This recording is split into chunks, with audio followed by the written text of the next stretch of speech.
Hi, everyone. Thank you for joining us here today. We have a real treat for you this evening. First, I'd like to introduce myself. My name is Rebecca Charbonneau. I am a historian here at the American Institute of Physics, and I'd like to formally welcome you to the Line Starling Trimble Public Event Series. This lecture series is organized by the American Institute of Physics Center for the History of Physics. Our goal with this series is to bring historical perspective to our understanding of science, particularly how science interacts with the broader society. Our research team is guided by a very clear mission, which is to preserve and make known the history of the physical sciences. We do this through supporting historical research and writing, maintaining records and oral histories, and fostering engagement and support with the community of physical sciences and historians alike. So before we begin, we're also excited to share that we've recently launched a new website. This platform features weekly and monthly newsletters that include interviews with scholars of the physical sciences and history of the physical sciences, spotlights on recent and relevant literature in the field, and updates on our ongoing projects and programs. We hope you'll explore the site and sign up for our newsletter to stay connected with the latest in the history of physics. So now it's my pleasure to introduce today's speaker, Dr. Tiffany Nichols, who will be presenting a lecture on the federal level site selection of LIGO. Dr. Nichols is an LSST Catalyst Faculty Fellow and Assistant Professor of History and Civil and Environmental Engineering at Northeastern University. Prior to joining Northeastern, she served as Presidential Postdoctoral Associate in the Department of Astrophysical Sciences and History at Princeton University. Her research sits at the intersection of history, science, physics, technology, environment, and the law. Her current book project investigates how geographic location, environmental context, and laboratory infrastructure are embedded in the output signals of the laser interferometer. Sorry, I skipped a line. Her current book project investigates how laboratory infrastructure is embedded in the output signals of the Laser Interferometer Gravitational Wave Observatory, or LIGO. Dr. Nichols holds a PhD in the history of science from Harvard University and a JD from the University of Virginia, but so far no MD, but give her some time. In addition to her academic work, she has held positions at the Rand Corporation and practiced law in the fields of intellectual property litigation, patent prosecution, and portfolio management.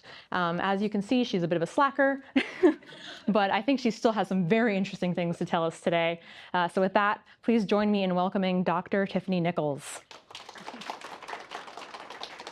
Thank you. I have to walk around this way. Thank you for the very generous introduction. And I would first also like to extend a huge thank you to the American Institute of Physics and the History of Physics team. The subfield of the History of Physics is so lucky to have a center with experts to collaborate and support our community and its growth. And I want to thank the entire audience for coming today. So today I'm going to present on my and I stress multi-year research that produced a dissertation, and hopefully it's still going to produce a book. And part of this endeavor, I reconstructed the site selection history for the Laser Interferometer Gravitational Wave Observatory, which we'll now call LIGO for the rest of the talk. And I became interested in LIGO during my undergraduate studies in electrical engineering at the University of Virginia, and I focused on control theory. So LIGO's interferometers are incredibly simple as a concept, but they're also exceptionally complex, given their cascading servo control systems, to say the least. As an engineer, I always thought I would not want to be a control engineer for LIGO. But along with this, I always wondered, what environment are these servo control systems operating in? And in combination with the immense size of the instrument, that caused me to ask, how were the sites of Hanford, Washington? So this is me standing on one of the arms, and in the very distance, it's pixelated, but you can see some of the remnants of the Manhattan Project. And why did they also choose Livingston, Louisiana? Or rather, how does one even approach selecting a site for an instrument that needs to be absolutely still? And when I inquired about this, because I asked LIGO physicists over and over and over, I was told site selection was simple. It went very fast. It wasn't a big deal. And it turns out it was far from that. As I kept looking and asking, I had to find and build the archive itself of this major period in LIGO's history. So this is the backdrop of today's talk. I will explore the history of LIGO site selection through the lens of expertise while interrogating mainstay topics in the history of physics, such as the concept of a laboratory. So how is expertise and laboratory intertwined in site selection? So Harry Collins is widely known for his theorization and sociology of expertise. So in combination with Robert Evans, these scholars define real and substantive expertise as acquired through group membership, where inductees undergo a very long process of socialization into an expert group. So applied to gravitational wave physics, this can include an undergraduate degree in physics, a PhD in physics, time working on prototypes and then the actual large-scale instrument at the LIGO sites, and several publications under LIGO scientific collaboration, which comes with a lot of rules. So if you want to publish under the LSC, you have to also engage in the practice of publication in a large science collaboration. I think the current authorship is over 1,500 authors. And through smaller collaboration groups contributing to larger endeavors to detect gravitational waves. So in totality, this can add up to about 12 years from the entry into undergraduate school. So this socialization process occurs in specific sites, and these include universities, laboratories within universities, more specifically laboratories focused on gravitational wave physics, one or both of the large-scale LIGO sites, so at Hanford or Livingston. But what is the laboratory and what makes it special, or what makes it a special space where expertise is created? With these typical scientific places in mind, I also draw upon Peter Gellison's scholarship, he will be coming in here to give another lecture at the end of the month. And he considers laboratories of modern physics. And in Gellison's case, these are particle physics laboratories. So Gellison defines post-World War II our modern particle physics laboratories as consisting of an inner laboratory and an outer laboratory. So the inner laboratory is the site of material culture and experimental practices. This includes, in Gellison's words, the tools on the bench, the methods of calculation, the roles of technicians, engineers, colleagues, and students, or what you would expect as typical practice in the laboratory. Bringing this definition of the inner laboratory in combination with Collins and Evans' socialization process to gain expert status, the sites of socializing experts overlap with Gellison's inner laboratory. So Gellison goes on to define the outer laboratory as a funding and institutional managers that facilitate the high-level operation of the inner laboratory. And these include university financial and research administration departments and agencies that fund the endeavors of the inner laboratory. But I ask, what does expertise mean when the metes and bounds of the inner and outer laboratory provided by Gellison do not necessarily apply?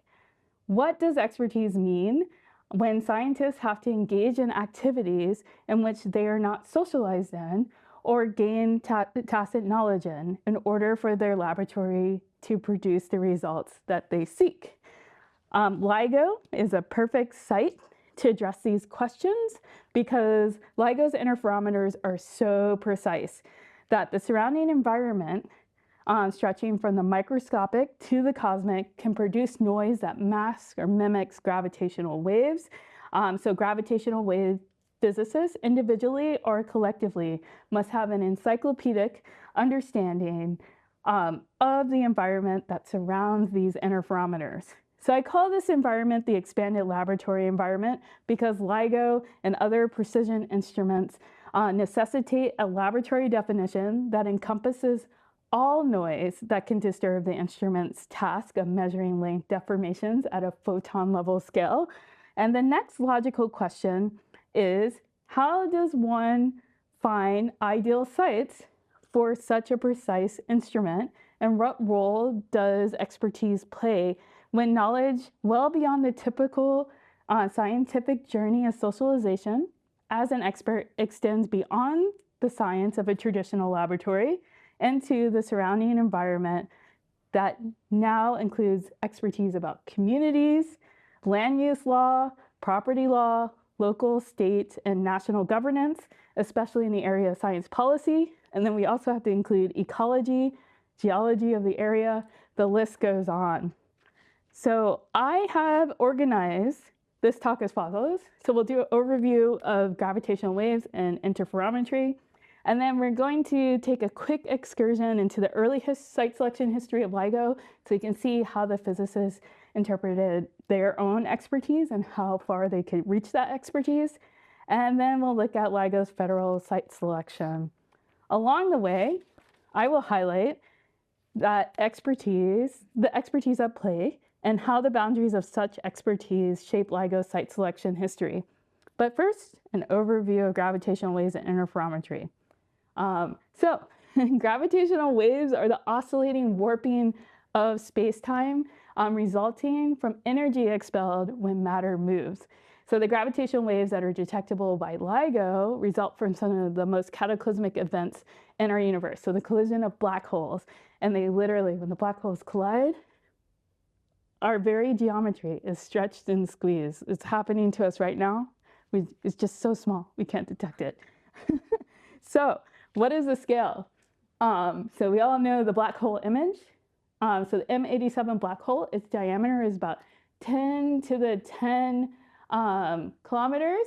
And then if we go down, and I'm sorry about the false sort of comparison between different messengers, once black holes of this size collide, the gravitational wavelengths, or the length deformations caused in LIGO's instruments, is at 10 to the negative 18 meters. So this is on the photon level scale, and LIGO's interferometers are incredibly simple. This is the Michelson and Morley type interferometer from the 1880s. It's just souped up a bit. And it's made a lot larger. So the interferometer arms are 4 kilometers long. It's L-shaped. We get a laser that goes through some filtering. It gets split into beams, and it goes down each arm, and then it's reflected back. And there's actually a photodetector here, and I left it off. That's a very important piece. But if a gravitational wave comes through, space-time is warping. So some of the arms, one of the arms will get longer, and the other one will get a little shorter. And then it will oscillate in the other direction, and that arm will get longer and shorter. And so these are the wavelengths. So we can get full wavelength coming, or no light coming through. We can get some of the light coming through depending on the length difference, or we can get all of the light coming through. And depending on what that pattern looks like, it could be a gravitational wave, but we'll talk a little bit about noise, and I'm happy to answer more questions about this as we move along. So the early stages of LIGO's site selection coincided with the development of LIGO's prototypes. So the first came from MIT and was conceived by Rainer Weiss in the late 1960s. As Weiss looked for a location for the prototype in the greater Boston area, he became convinced that laser interferometry would be feasible, or a feasible method of gravitational wave detection, and decided to also look for a large-scale site that could accommodate an interferometer with arms that are 3 to 5 kilometers long. And this was a time of fierce competition in the gravitational wave field, because it's also coming up at the time, and I think it's very special that we're here in the DMV area, because Weiss was competing in a way in terms of method with Joseph Weber, who was based at University of Maryland, and he had the resonant bar detectors. So Weiss gained his expertise in precision measurement through designing and constructing atomic clocks under Jared Zacharias at MIT's Radiation Laboratory, and perfecting gravitation experiments with Robert Dickey at Princeton. So both labs, although flexible in creativity, demanded training in physics and electronics. And this imprint is very much apparent in LIGO's large-scale interferometers, mostly through how they mediate the environment through these server control systems. And there are thousands of them, and they often conflict with each other. So we can talk about that maybe in the Q&A session. So Weiss's expertise was really Electronic design married with scale of astrophysical observation. And this is one of the things I think is so cool about Ray Weiss. He could look at one of the circuits that is mediating the environment and say, if we upgrade this op amp or this the fidelity of the signal that goes through it, it will allow us to see this distance into the universe through detection of gravitational waves. So there's always this link between the very micro with the very macro. So keep in mind that physicists and really scientists here have much control over nature in their laboratory because nature has become malleable, according to the sociologist of science, Karen Corsatina. And in the case of LIGO, given that nature of the experiment and its sensitivity, physicists have actually lost control. This is one of my favorite parts of the book because the malleability of nature cannot be filtered out. We cannot control nature. It's more of an observation as in astronomy. And astronomy is considered a field that is not a laboratory science, believe it or not, under Corsatina's definition. And LIGO fits in that definition as well. So during the early phase of site selection, spanning from the early 1980s through the early 1990s, LIGO physicists did not quite realize this phenomenon. So Weiss, later joined by Kip Thorne and Ronald Drever, so these are the three that led the original team. Two of them have won the Nobel Prize. Unfortunately, Ron Drever passed away a little bit before it was awarded, so Barry Barish was awarded this with them. But this group looked at the sites based on experimental requirements and provided in the early feasibility study that they sent to the National Science Foundation to build a case that would become the $1 billion endeavor of the NSF. So these factors are right here. So we have absolute stillness. The two LIGO sites have to be at least 15 kilometers apart. And the reason for this is if there's local noise at one interferometer, you want to be able to rule it out as a gravitational wave because it won't appear at the other one. If a gravitational wave passes through the Earth, it will be picked up by both interferometers, but it'll be separated by the time it takes to go from one to the other, which we have found is like about 7 milliseconds.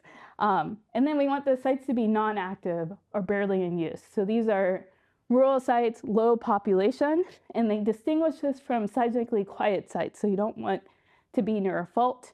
And later we'll learn that microseismic activity is something that's very mysterious. So it's very hard to find a seismically quiet site anywhere. But these factors allowed the physicists to imagine the laboratory as landscape. But this framework did not prompt the physicists to consider the environments that did not meet it prompted the physicists to consider that the environments did not meet their static and still requirements, materially and socially.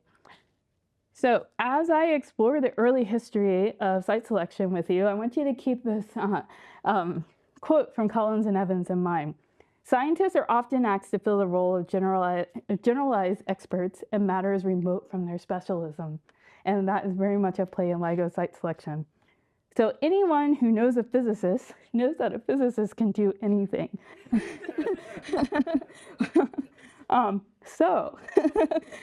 Gravitational wave physicists took their laboratory experimental design and theoretical general relativity experience out into the field. So we have Ray Weiss here and his postdoc at the time, Peter Salson. And they went to look for sites for large-scale interferometers, and they engaged in practices such as using maps to identify ideal locations that met specific criteria. But such tools only enhance their blind spots while supporting notions of their expertise. So one of the sites that they fell in love with, and they absolutely love the site, and you guys have probably heard about it, it's the Blueberry Barrens of Maine. I hope you guys will take a trip up there in late July and August. The whole landscape will be a reddish purple, and it's some of the best blueberries that you will ever have. And the blueberry bushes only grow about this high, so they don't grow on a tree. And this land is very special for producing those blueberries. So we can see here from this image that the site is continuously sloping. So if we think about the perspective of the interferometer thinks that is flat, so that's great.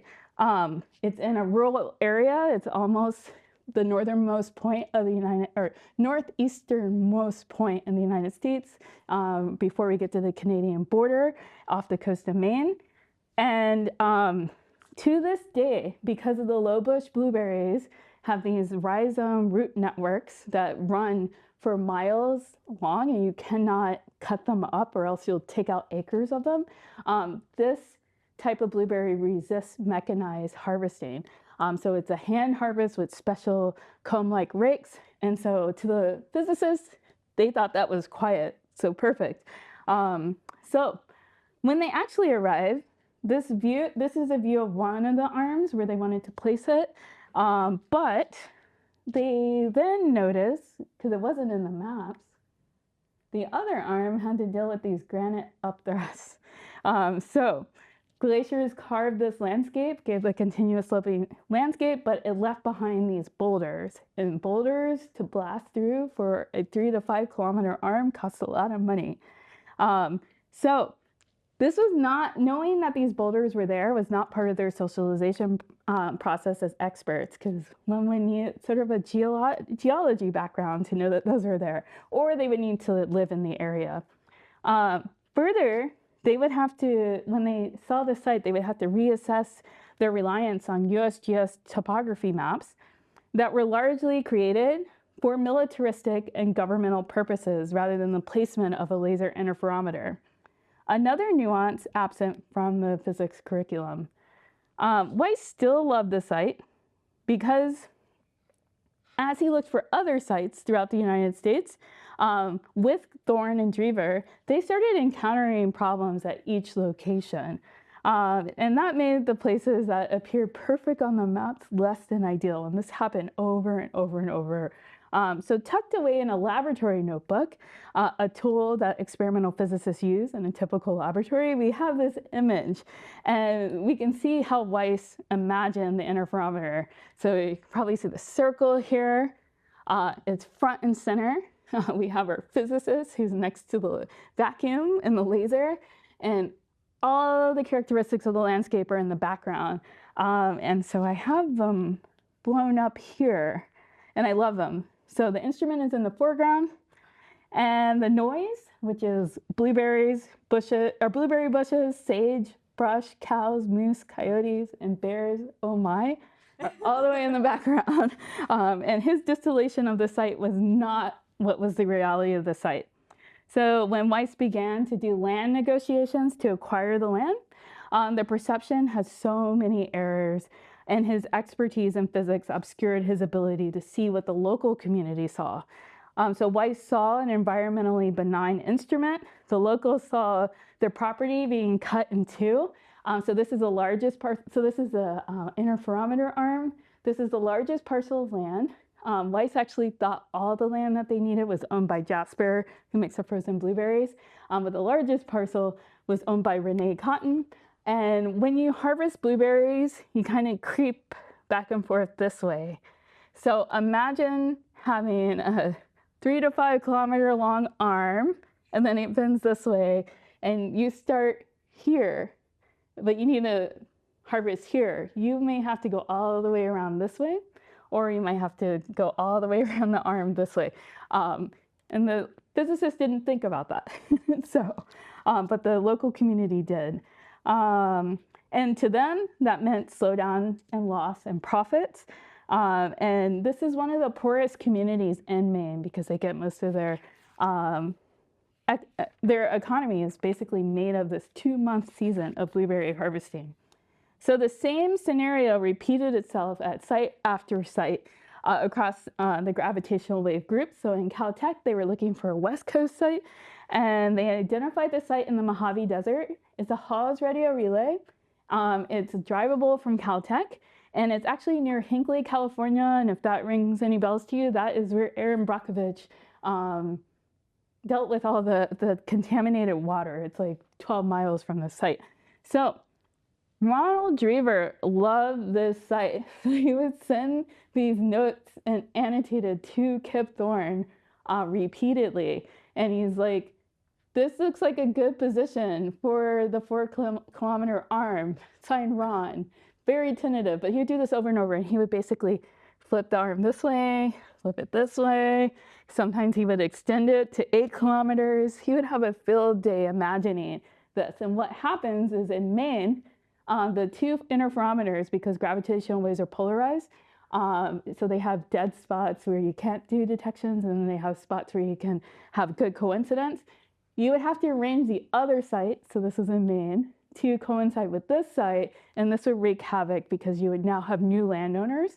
And then they couldn't see the forest for the trees, because you guys are probably all thinking, it's a Mojave Desert. Aren't there mineral claims out there? Yes. And so the program manager that came from JPL brought his prior expertise from Earth and Space Science Division, and he's the one who reached out to the Bureau of Land Management and worked with their records to identify minerals and mining claims, and that's absolutely what you don't want near an interferometer. So we can see the interferometers drawn here, and there are mineral claims all along the arms, which causes a lot of noise. It would actually make the $1 billion investment ineffective. So I have numerous examples I'm happy to discuss. But this phase of site selection really illustrates a few points. LIGO's laboratory does not translate directly from the university laboratories used to develop the prototype. I cover the paradigm shift from the laboratory environment needed in this regard in my book, when moving from prototype to large scale. And further, environment is an important concept when thinking about expertise. When it comes to physics, most of the socialization happens within university laboratories and national laboratory sites, with the extension to, say, conference sites.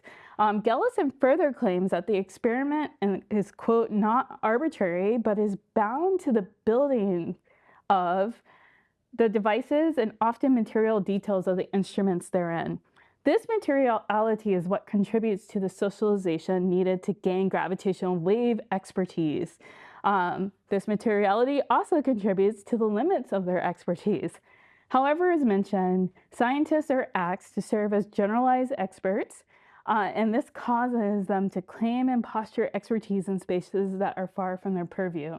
So LIGO site selection provides a good example of this, because the laboratory is not just the building and the materiality of the confined laboratory space. It is defined by this expanded laboratory environment, or anything that the interferometer is sensitive to.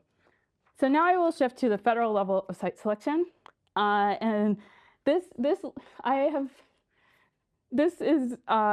just want to warn, it's a little boring, and that's good. The LIGO physicists themselves have made up a lot of lore, or they speculated, as they should, on what happened. And I have the definitive answer, and it's pretty dry. So, but this is where Walter Massey, then director of the National Science Foundation, brought in a diversity of expertise that allowed for the selection of LIGO sites in operation today.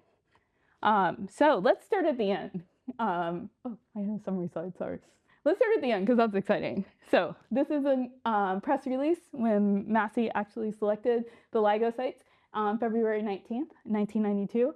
And if you guys are steeped in fiscal planning and congressional budget passages, this is a very special time, and I'll save that for Q&A. But Walter Massey, director of the National Science Foundation, I'll read it to you, today announced that he has selected 2 sites in Hanford, Washington, and Livingston, Louisiana, as locations for a new kind of observatory. This observatory would enable scientists using laser technology to detect gravitational waves for the first time. And he says, chosen from excellent proposals, I am confident that the 2 sites represent the best possible choices. And we can remember the magic day, I believe it was also February 12th, maybe, 2016. David Retzi said, we did it, and they detected their first gravitational wave. So Walter Massey was right.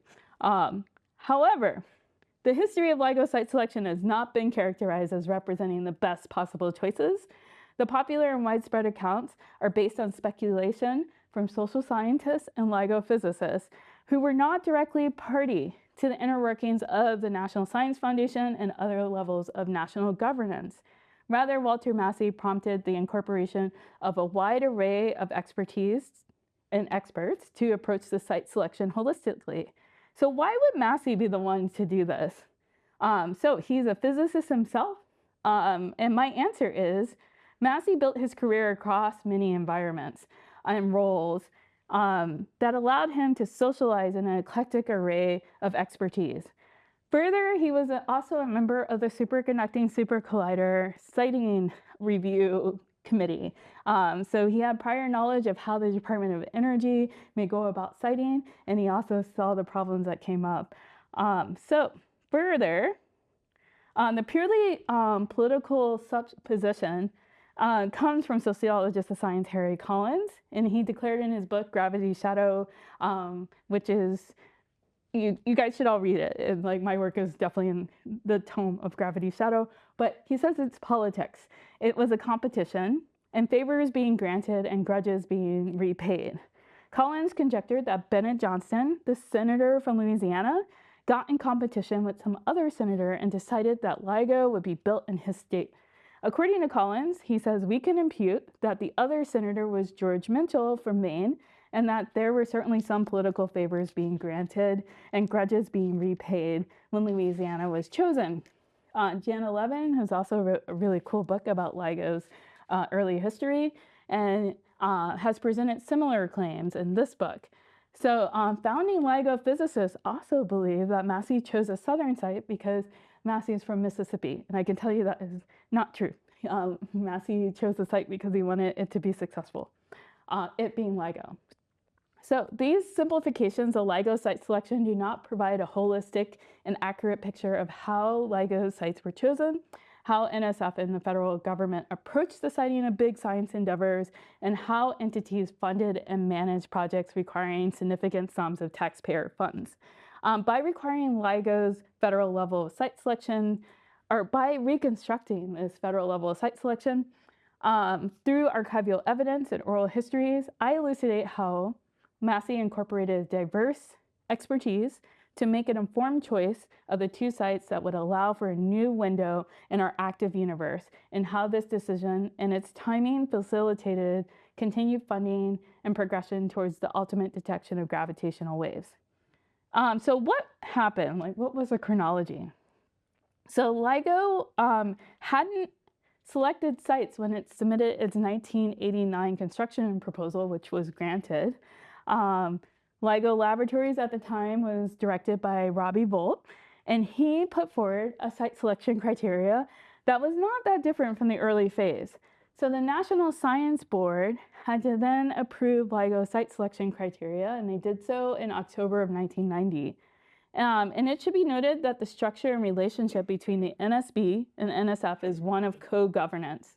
So NSB provides strategic guidance for the NSF on how NSF directs and approves its awards, whereas the NSF director manages the day-to-day activities of the agency in carrying out NSB's policies. So the director of the NSF is a voting member of the board, and when it comes to big science endeavors and the support of such facilities such as telescopes or LIGO, the NSB approval is required for such substantial activities, and that is really the heart of LIGO's site selection.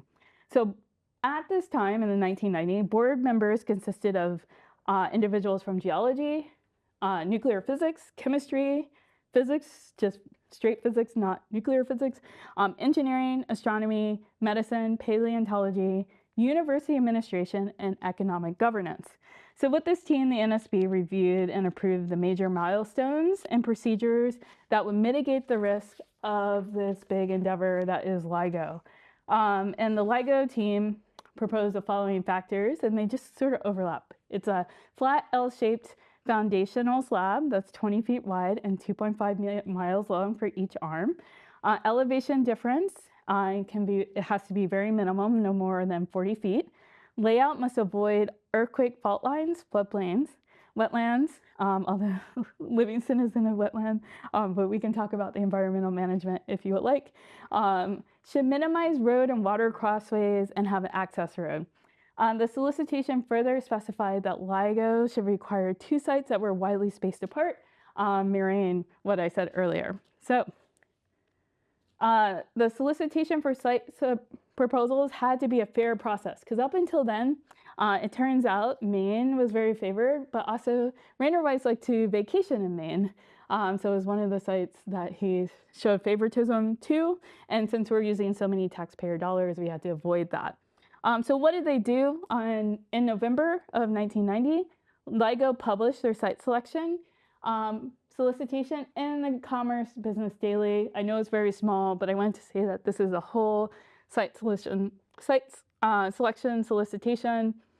And the reason this periodical is very important is this is how the government sends out all requests for bids on building large-scale government equipment, buildings, endeavors. And so it is sort of a crowdsourced way where people can enter bids that are competitive.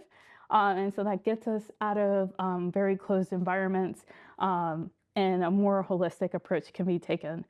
So on March 1st, 1991, the site solicitation was closed. They received 19 locations from 17 states, and we need 2 sites, so you can do a permutation of those 2 numbers and we end up with too many pairs. But Volt submitted a site evaluation report from the LIGO site selection team to Richard Isaacson. And we should highlight Richard Isaacson because he's the first program manager of the gravitation division, and he pretty much grew all sorts of experiment support, theoretical support for general relativity out of his division. And so the list included 10 or so pairs that met all the criteria adopted by the National Science Board. So when NSF received this list of pairs, they were lacking any sort of ranking or preference. So Massey created an internal technical review panel with experts that was held in November of 1991 at LIGO headquarters, which is in Caltech. And this panel was chaired by John Slaughter. John Slaughter is an engineer. He happened to be also a former director of NSF from 1980 to 1982. He was an assistant director of the Astronomical, Atmospheric, Earth, and Ocean Sciences Division, or Directorate, sorry. And the panel's task was to assess whether the LIGO site selection team effectively analyzed the site proposals based on what the NSB had put forward. So they did a good job because the turnaround was quite fast, and the panel unanimously declared that those procedures were followed fairly and accurately, consistent with the criteria and guidelines approved by NSB, and the recommended site pairs satisfactorily met the criteria established in the evaluation process. So Isaacson then summarized what happened next, because the Slaughter panel agreed that 10 pairs was great, and they didn't provide any distinction between them. So he said, quote, "We now have a special technical review, and we've confirmed the normal scientific criteria have been used, and now we will perform a special additional technical review using criteria to make sure the sites will do the science that has been reviewed." And this was all ordered by Massey. The initial vetting showed that the NSB's criteria did not provide a meaningful distinction between the siting pairs, and as a result, Isaacson, quote, "used any legitimate criteria that was normally used at NSF, such as impact on industry, outreach to nearby underserved communities, students, minority groups, and women involvement." And if this sounds like broader impacts, it absolutely is broader impacts. So LIGO's sites were ultimately determined by broader impacts, which I think is really interesting. So Isaacson described these factors as ancillary to doing science, but still important to NSF's mission. And I want to highlight the ancillary. As stated earlier, given the sensitivity of interferometers, the environmental laboratory of LIGO is in an expanded laboratory. So if we want LIGO to be successful, it has to be accepted by the community, and it is going to have a large impact on the community. Imagine having this instrument in your backyard. So Isaacson populated this review team with our NSF personnel with expertise in grants, contracts, and law to determine whether NSF could actually procure the sites, because that's something that the physicists didn't actually do, and we see that there was a lot of trouble with that in Maine, for example. So the procurement of some locations on the list was fairly straightforward, and it was just an intergovernmental exchange. Hanford, the one that's glaring on the slide, DOE permits LIGO to use the site, and it's free. And they actually did the testing to see if there was any nuclear radiation or safety issues, and the Department of Energy did all that for LIGO. So let's see. We also had to look at, so for some of the other sites, they were mostly privately owned. So this is a laborious process in order to obtain the land itself. And there were characteristics that were best suited. These additional characteristics are beyond the expertise of the physicists. So they wouldn't have actually thought about these nuances that Isaacson's team was able to do. So analysis of these factors resulted in 3 pairs. So those 3 pairs are Hanford, Washington with Idaho National Engineering Laboratory, and then Columbia, Maine, which is the Blueberry Barrens, with Livingston, Louisiana. And then we have Hanford and the Idaho National Engineering Laboratory. And INEL and Hanford are easy to get because they're controlled by the Department of Energy, but Columbia, Maine was privately held. So the internal NSF team provided these results to Massey on January 1992. You can see that he actually didn't pick the pair of the 3 that I just provided. And here is Massey's own analysis. When he announced the Livingston and Hanford sites as the 2 best possible choices, he did so with confidence resulting from these numerous physicists, engineers, and governmental officials with scientific engineering, policy, contracts, and legal expertise who had reviewed the site candidates and his final choices. Characterizing the process, Massey declared, quote, "This has been a difficult site selection since there was a substantial number of very strong site pairs. And each of these pairs had its own strengths and weaknesses. For example, in some cases, site availability was assured, while in other cases, it was less certain. In terms of education and human resources, some sites would allow for significant involvement of local universities, in other cases, that the type and involvement was less likely." So let's start with Hanford. So why was Hanford chosen? Massey says, quote, "There was not a lot of controversy. This is because Hanford is a nuclear reserve site. It has basically a population of 0 when the workers aren't actually on the site, and thus is easily accessible by LIGO. Based on the distance, if you started with Hanford, so if we're thinking about the contiguous United States, you can work around the United States, and then you're looking for a site that's as far as possible away from Hanford. So INEL is sort of thrown out of a site because it's too close to Hanford. Livingston, or Maine, had multiple landowners, but Livingston had a single landowner, and it offered very few noise sources. So if you go to Livingston site, it's in a pine tree harvesting forest, and it was originally owned by Cavenham and then Weyerhaeuser. So it was very easy to negotiate. They did a land swap in order to get that site, and so it was very straightforward. But additionally, Livingston came with Louisiana State University, which had a robust physics department that already had a gravitational wave physics group. And that is literally how the sites were chosen. So very boring. But in closing, I have shown that the site selection process of LIGO sites mirrored in many ways the merit review or the merit-based review process used at the NSF for its proposals. By adding a diversity of experts, Massey was able to address some of the needs that LIGO would later face in having a successful site. And this was namely done through oversight of the site selection criteria by the NSB, the formation and assessment of sites by 2 additional technical review panels that consisted of grants, budget, engineering, construction, and legal experts. And these reviews were in addition to the review done by LIGO's team of experts of gravitational wave physicists at their own site.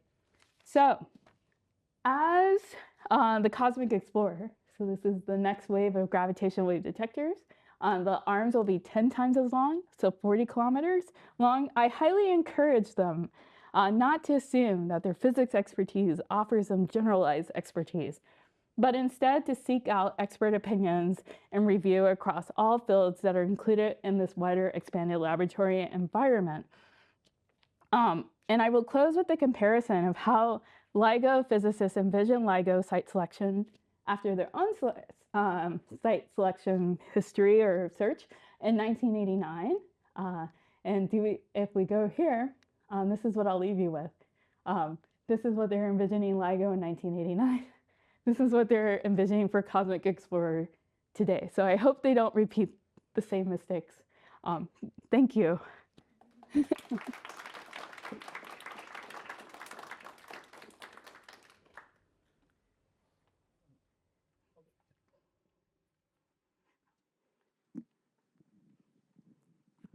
Oh, Thanks so much for this. I have two quick questions, hopefully, if that's right. First, I'm just curious, seismic stability seems like a really important factor here. yes. And yet the two sites that were selected were within range of the Cascadia subduction zone in Hanford and the New Madrid fault line in Louisiana. Yes. Was that discussed at all? And then secondly, you mentioned the California potential site they had looked at as the location where Erin Brockovich had done her work. And obviously Hanford is a super fun site. Was there any conscious acknowledgement by the actors here that environmentally contaminated areas actually fit a lot of what they were looking for, or did they just sort of not acknowledge that? This is a good question. I think there's also another question. They were like, why did they pick sites near faults, right? Okay. So if we think about the frequency at which gravitational waves are detected, I think they were able to rule out certain frequencies, because if you have an earthquake, you can do that, and it's for a short period of time, and the ring down of the earthquake doesn't necessarily affect the detection. But what came up later is we have a lot of microseismic activity from the coast. So this is waves caused by gravitational pull from the moon, or just normal tidal activity, or just deep sea mining that push on our coast just a little bit. And this was a problem that took years to solve. Now, this strange serendipity between wasteland and LIGO is very interesting. In their initial site proposal, which I showed, like the feasibility study, it was done by civil engineers, and they had suggested Hanford. But they said, don't go here because it is so polluted. So it kind of went into the recesses of their minds, and they forgot about it.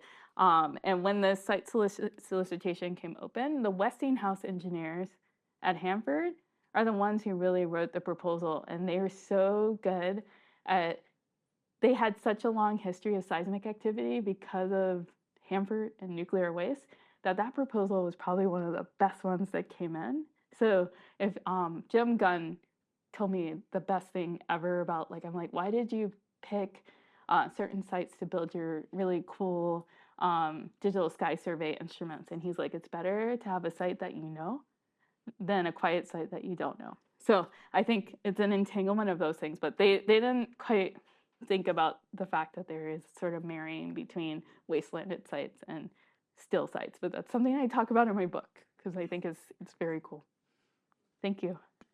Tiffany, if I can just ask a question real quick. So you mentioned that Walter Massey kind of modeled the site selection process off his experience with the superconducting super collider, which I think that was in 87 or yeah. And so, of course, NSF's main experience is in ground-based telescopes. And I'm wondering if they had like an existing process that was deemed inappropriate, or if they simply didn't have a set process. Can you discuss that a little? This is a cool question. I did ask Walter Massey this question. So he thought about it in terms of funding size. So at the time, before LIGO site selection was funded, NSF does not invest in sites because of green bank. So happy to talk about that. We have an expert here. For that reason, the closest analog in terms of funding size are the Arctic research ships. And so this is many more, or the funding amount is much larger. And so there wasn't like a siting history in play except for what happened at Greenbank. And that is contentious. Yes. So this was very new to them, and Marcel Bardon, who was the program manager over Richard Isaacson, was already pulling in a lot of the processes from the Department of Energy. Like he would always do blue ribbon panels to get funding through on sort of quirky science. And so Walter Massey pulled from that, and then also pulled from what he knew from the superconducting super collider. Excellent, thanks. Yeah. I remember long ago visiting in my home state this gigantic aluminum cylinder at the LSU campus, and just wondered about this connection between the gravitational group at LSU and this new thing coming that they didn't ask for. Yeah. Was there a pushback, or was it really a synchronous activity? You're getting me excited because I remember the day. I think Richard Isaacson must have provided a letter from Bill Hamilton and Warren Johnson. These are two physicists who were doing resonant bar work at LSU, and it was in Ray's files. And this was a time where gravitation wasn't receiving as much funding as it should be, because it was in a time when it was taking off, so the late 80s. And internationally, places like the Max Planck Institute were doing better than us because they have better engineering, better design, more precision. And so yes, there is a letter from Hamilton and Johnson of, please don't take our funding away. We have a robust group. We don't even know that laser interferometry even works. And then this is what prompted so Warren Johnson found the Livingston site. And this is what prompted him to go look. So Bill Hamilton asked for funding, small pot of funding from the NSF to go look for a site and do a study. And that's how we ended up with Livingston. So they sort of hedged their bets. They were very upset. But then they're like, hey, maybe we can do both, because we can get coincidence and we can also be part of the laser interferometer pursuit as well. So yeah, but it was very contentious. That's a great question. Were they only, when I think about the United States or Europe looking for remote sites for infrastructure, I tend to think of them going to places outside of their country's borders, like the Atacama Large Millimeter Array in the desert, or like the SKA, right, in Murchison or South Africa. Were they only considering U.S. sites? And if so, why? This is a very good question. So at the time, this larger history that was part of the last response, so we have groups of gravitational wave physicists forming in the world. So there's Germany, there's the UK, which Ron Drever came, we scooped him from and brought him to the US, Italy, and Japan. And so the idea was this will be an international collaboration, but each country will set up their own individual interferometer. This is also 1988, which then became 1989 for the Germans. So that didn't work out so well because of the fall of West and East Germany, or so they became unified, and they lost funding. And then later, there was an endeavor to couple up with Australia, because Australia has a lot of still remote land. Yeah, but the funding structure when it comes to international collaborations can be so complex. So countries will agree, but then they have to pass science policy and funding structures to do so, and they don't quite work out in the same timeline. LIGO physicists seem to always think that they were in competition with the Germans, despite this sort of setback, because the Germans have GEO 600, which is a 600-meter long interferometer, and that was like sort of up and running as a prototype. And then Virgo was getting off the ground in Italy, and so they went ahead with the U.S. And now I think I have a picture in the slide deck. I'm not sure. Here, let me see. Here, I don't know if I took it out. Sorry. There's a lot of pictures. Oh no, I don't have it. If you go to the Hanford site, we can talk about this. This is a cool example of noise. But if you go to the Hanford site, there are little containers inside that are under vacuum. Those are the extra optics, because they were actually, Ron Drever wanted to put multiple interferometers at the same site. These optics hopefully will go to the Indian interferometer Indigo. And so it looks like that's going to advance. And then we have Kagra in Japan. It's not quite, it has a high noise structure right now. Or I want to say, yeah, high noise floor. So it's not quite on board, but that came much later, the international collaboration. Okay, we have several questions. I'm not sure we're going to get to them all, so maybe we can get to as many as possible and do a little bit of a speed round here. Okay. But we'll try our best. Thanks. You teased that there was politicians that weren't actually as much involved, but I still kind of want to hear your take on, who were. I mean, at this time, authorization was as important as appropriations, and so who were the chairs and ranking members of Yeah. the different committees? Okay, so LIGO sites were chosen before NSF's 5-year budget was put over to the Senate. And so that was led by Bennett Johnston. So he was very much involved, but not involved in the way that physicists typically think of.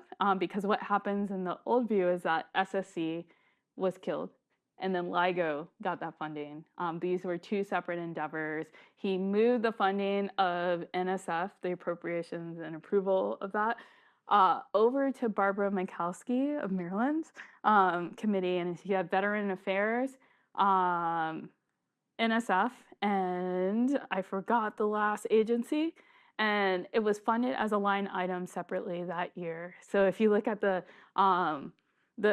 bills that are for appropriations coming out of all the committees, the science stuff somehow ends up in Veteran Affairs, and that's because Bennett Johnston was trying to shield LIGO from this entanglement with this superconducting supercollider and also ensure NSF's 5-year budget.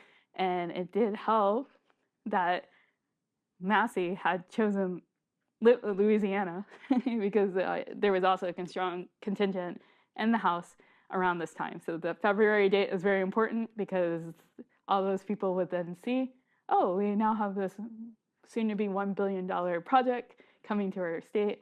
Why don't we secure everything and make sure NSF can do its job? So I hope I answered your question. I just have to very quickly know, Catherine Westphal has this amazing article discussing how people adamantly refuse to believe that the site that putting Fermilab in Illinois rather than adding it to Berkeley was anything other than like some smoke-filled room decision. When in fact, it's actually a very similar story. There were no smoke-filled rooms, unfortunately. Thank you. Thank you for your talk. A month ago, I just talked to Kip Thorne. He was at the National Academy of Science with his book. Yeah. He told me that he is writing 1,100-page history of the of LIGO, and that he's talked to everybody from NSF. Have you had any contact with him, or do you know about this study that he's? So I started my dissertation in 2016, and Kip told me that site selection was simple. And then I did all my work and put out my dissertation, and he started his book later. And he's been my tails. I would say perhaps I did a lot of legwork for him because I went through and interviewed basically everyone involved and pulled the records. And they are now in conversation because all these people have now fallen out of conversation. They're in conversation, so Kip has come with a nice package because of me. And it causes me a lot of stress. Unfortunately. I'm sorry. It's okay. We can have 2 books. I bet we could squeeze in one more. Well, Oh, yes, this is a good question. the question is about the footprints of Does the anyone photograph. know what those footprints are? This is a Hanford site. Anyone have any? This is a noise that plagued Hanford. It's close. So the expanded laboratory is important. Physicists don't really think about noise in terms of these footprints. These footprints plague LIGO. So this is the first gravitational wave detection. We can see that this frequency of 100 hertz is very important. We have the same noise here. So the gravitational wave could have been mass. It turns out they're ravens because it's a desert region. And this is a cryogenic cooling system to create the vacuum of LIGO, and they wanted clean water. So they just peck at the instrument. They had to put caging around it. This is a grad student making sure, hey, we got the right noise. But that's what those footprints are. We could see the peck marks, but that's what that is. So when you think of expanded laboratory, think about the fact that LIGO physicists had to develop sort of a know-how in ecology in animal science, I guess, in order to detect gravitational waves, because the ravens were mimicking black holes. All right, I think that will about do it. Everyone thanks Thank you. Tiffany. That certainly scratched my science policy loving itch. So if you don't mind, I'll insert myself into the camera view here. So I'm Will Thomas. I'm the Spencer R. Wart Director of Research in History, Policy, and Culture here at the American Institute of Physics. Once again, I'd like to thank Tiffany Nichols for coming out. I'd like to thank Rebecca Charbonneau for the fantastic introduction. And of course, I'd like to thank all of you for making this another fantastic event in our Line Starling Trimble event series. So our next event, and the final one of this spring, is going to be on Friday, May 30th, several weeks from now, when we welcome Peter Gallison from Harvard University. Peter, of course, was mentioned in Tiffany's talk as the author of Image and Logic. He is the current director of the Black Hole Initiative at Harvard.